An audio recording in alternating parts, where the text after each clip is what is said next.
Hello और स्वागत है इस नए एक्सप्लेनर में। आज हम एक ऐसी लाइफ स्टोरी को एक्सप्लोर करने वाले हैं जो फ्रैंकली माइंड ब्लोइंग है।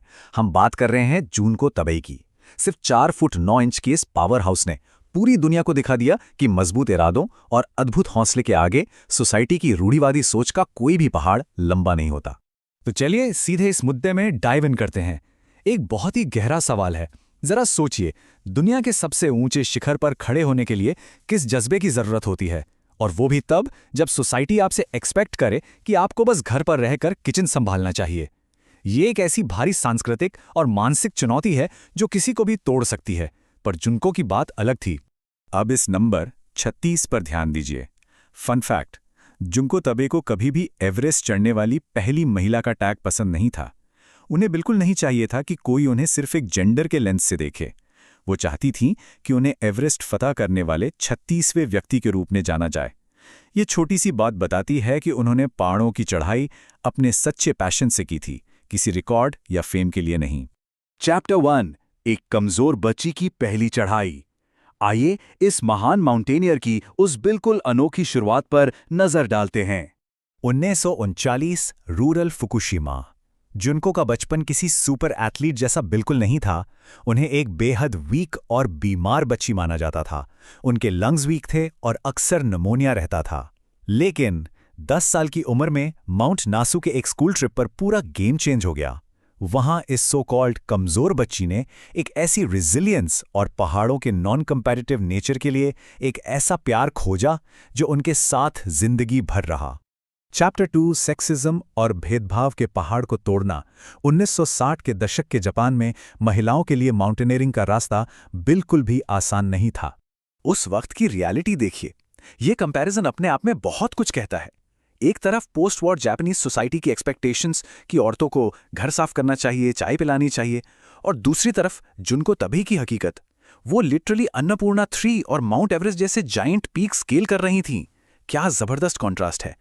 जब उन्होंने यूनिवर्सिटी के बाद पुरुषों के क्लाइंबिंग क्लब्स में शामिल होना चाहा, तो मेल क्लाइंबर्स ने उन्हें ये बोलकर रिजेक्ट कर दिया कि वो वहां सिर्फ अपने लिए पति ढूंढने आई हैं। Can you believe it? इस नैरो माइंडेड सोच का उन्होंने बड़ा ही करारा जवाब दिया। 1969 में खुद का लेडीज क्लाइंबिंग क्लब बना डाला। उनका नारा बड़ा सिंपल और पावरफुल था, चलो हम खुद एक विदेशी अभियान पर चलें। ये उनकी पूर्ण इंडिपेंडेंस का सबसे बड़ा ऐलान था। 1975 के एवरेस्ट अभियान के लिए उनकी टीम पर किसी ने भरोसा नहीं किया, इसलिए उन्हें कोई बड़ी कॉर्पोरेट स्पॉन्सरशिप नहीं मिली। पर वो रुकने वालों में से कहाँ थी? पैसे जुटाने के लिए जुनको ने पियानो लेसन्स दिए। उन्होंने पुराने पर्दों से अपने क्लाइंबिंग पैंट्स सिले और गाड़ी के कवर को काटकर खुद वाटरप्रूफ ग्लव्स बनाए। ये उनकी रिसोर्सफुलनेस दिखाती है कि अगर आप में पैशन हो तो फंडिंग्स की कमी आपको रोक नहीं सकती। चैप्टर 3, एक भयानक एवलांच में दब जाना। अब हम 1975 के उस ऐतिहासिक एवरेस्ट एक्सपीडिशन पर चलते हैं जो एक टाइम पर बिल्कुल नाइटमेरिश बन गया था। 15 औरतों की इस Japanese women's Everest expedition team को सिर्फ एक क्लाइंबिंग परमिट पाने के लिए पूरे 4 साल इंतजार करना पड़ा। और हाँ, ये बात ध्यान रखने वाली है कि उस समय जुनको एक 3 साल की बेटी की मां भी थी। एक ही वक्त पर इतनी बड़ी फिजिकली एग्जॉस्टिंग एक्सपीडिशन प्लान करना और मां होने की रिस्पॉन्सिबिलिटी निभाना, ये लॉजिस्टिक्स और मेंटल हेल्थ के पॉइंट से बिल्कुल आसान नहीं था। तो आखिर हुआ क्या? इस टाइमलाइन को देखिए। 4 मई को 6300 मीटर की ऊंचाई पर उनके कैंप पर अचानक एक मैसिव एवलांच आ गिरा। जुनको बर्फ के नीचे करीब 6 मिनट तक दबी रहीं और कंप्लीटली बेहोश हो गईं। एक शेरपा गाइड ने उन्हें बाहर निकाला। अगले 2 दिन तक उनकी ऐसी हालत थी कि ठीक से चल भी नहीं पा रही थी। पर ठीक 12 दिन बाद 16 मई को अपने दर्दों के बावजूद उन्होंने कामयाबी से एवरेस्ट पर अपना परचम लहरा दिया। ये कमबैक किसी चमत्कार से कम नहीं है। चैप्टर 4, दुनिया के सबसे ऊंचे शिखर तक पहुंच। एवलांच से बचने के बाद का ये आखिरी पुश ट्रूली एपिक था। फाइनल स्ट्रेच में टीम के पास सिर्फ एक क्लाइंबर और एक शेरपा के लिए ही ऑक्सीजन बची थी। सबने यूनानिमस डिसीजन लिया कि जुनको आगे बढ़ेंगी। साउथ ईस्ट रिज पर एंग सेरिंग शेरपा के साथ उनका ये आखिरी सफर बेहद डरावना था। रास्ते में एक बिल्कुल चाकू की धार जैसी आइस रिज आई जहां उन्हें लिटरली रेंग कर क्रॉस करना पड़ा। वो काफी फ्रस्ट्रेटेड थीं कि पास्ट गाइड बुक्स में किसी ने इस डेथ ट्रैप का जिक्र क्यों नहीं किया, पर वहां से गिव अप करना उनके ऑप्शन में था ही नहीं। जब वो हिस्ट्री क्रिएट करके जापान वापस आई तो देश ने उन्हें एक नेशनल हीरो की तरह देखा। पर उनका रिएक्शन कितना हम्बल था। उन्होंने बड़ी सादगी से कहा, मैंने सिर्फ वही किया जो मैं चाहती थी। उन्होंने अपनी फ्रीडम और पहाड़ों से रिलेशन को बनाए रखने के लिए उन सभी बड़ी कॉर्पोरेट स्पॉन्सरशिप्स को स्वीटली ठुकरा दिया। चैप्टर 5 द 7 समिट्स को जीतना। एवरेस्ट के बाद पिक्चर अभी बाकी थी। उनका एम्बिशन यहां नहीं रुका। यहां पर आइए समझते हैं कि उनका अगला टारगेट आखिर था क्या। द 7 समिट्स, जिसका मतलब है दुनिया के 7 कॉन्टिनेंट्स, यानी हर एक महाद्वीप के सबसे ऊंचे माउंटेन पीक्स। इस चैलेंज का स्केल और खतरा बिल्कुल अलग है, क्योंकि इसमें आपको हर कॉन्टिनेंट के एक्सट्रीम वेदर और नए टेरेन्स को बीट करना होता है। उनका ये ग्लोबल सफर देखिए।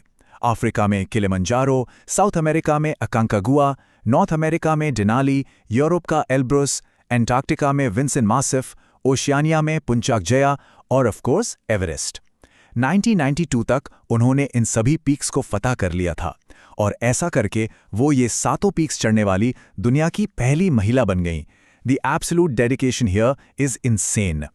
चैप्टर 6 एक अनंत माउंटेन लेगेसी। अब बात करते हैं उनकी लाइफ के आखिरी अध्याय की, जो उतना ही इंस्पायरिंग है। अपने रिकॉर्ड ब्रेकिंग समिट्स के बाद उन्होंने पहाड़ों के एनवायरनमेंट पर ध्यान देना शुरू किया। उन्होंने क्यूशू यूनिवर्सिटी से माउंटेन डिग्रेडेशन पर पढ़ाई की, ताकि क्लाइंबर्स की वजह से जो कचरा फैल रहा है और एनवायरनमेंट खराब हो रहा है उसको रोक सकें। वो हिमालयन एडवेंचर ट्रस्ट की डायरेक्टर बनी। और एक बेहद टचिंग बात, 2011 के तहोकू भूकंप से प्रभावित हुए बच्चों का हौसला बढ़ाने के लिए उन्हें हर साल माउंट फूजी की चढ़ाई करवाई। 2012 में उन्हें स्टमक कैंसर डायग्नोस हुआ, पर क्या उन्होंने रुकना चुना? Absolutely not. तबोई अपने आखिरी सालों में भी बीमारी से लड़ते हुए स्टूडेंट्स को माउंट फूजी पर गाइड करती रहीं। 2016 में 77 की उम्र में उनका निधन हुआ, पर उससे बस कुछ ही समय पहले तक उनका पहाड़ों से चढ़ाई का रिश्ता अटूट रहा। उनका अपना पर्सनल मोटो, जिसे उन्होंने लाइफ लॉन्ग फॉलो किया, बहुत सिंपल था। हार मत मानो, अपनी तलाश जारी रखो। ये शब्द सिर्फ एक क्लाइंबर की कहानी का हिस्सा नहीं है, बल्कि ह्यूमन विल पावर और सेल्फ बिलीफ का एक बहुत बड़ा और यूनिवर्सल लेसन है। अगर धुन पक्की हो तो कुछ भी पॉसिबल है। तो आखिर में अपने आप से ये एक सवाल जरूर पूछिए, हमारी लाइफ में ऐसा कौन सा पर्सनल पहाड़ है, ऐसी कौन सी रुकावट है जिसे जुनको तबेई के इस अनस्टॉपेबल और अद्भुत माइंडसेट से जीता जा सकता है। उनकी कहानी क्लियरली प्रूव करती है कि लगन और हौसले के आगे सामाजिक या फिजिकल बाधाएं कुछ नहीं होती। इस एक्सप्लेनर के साथ जुड़ने के लिए बहुत बहुत धन्यवाद।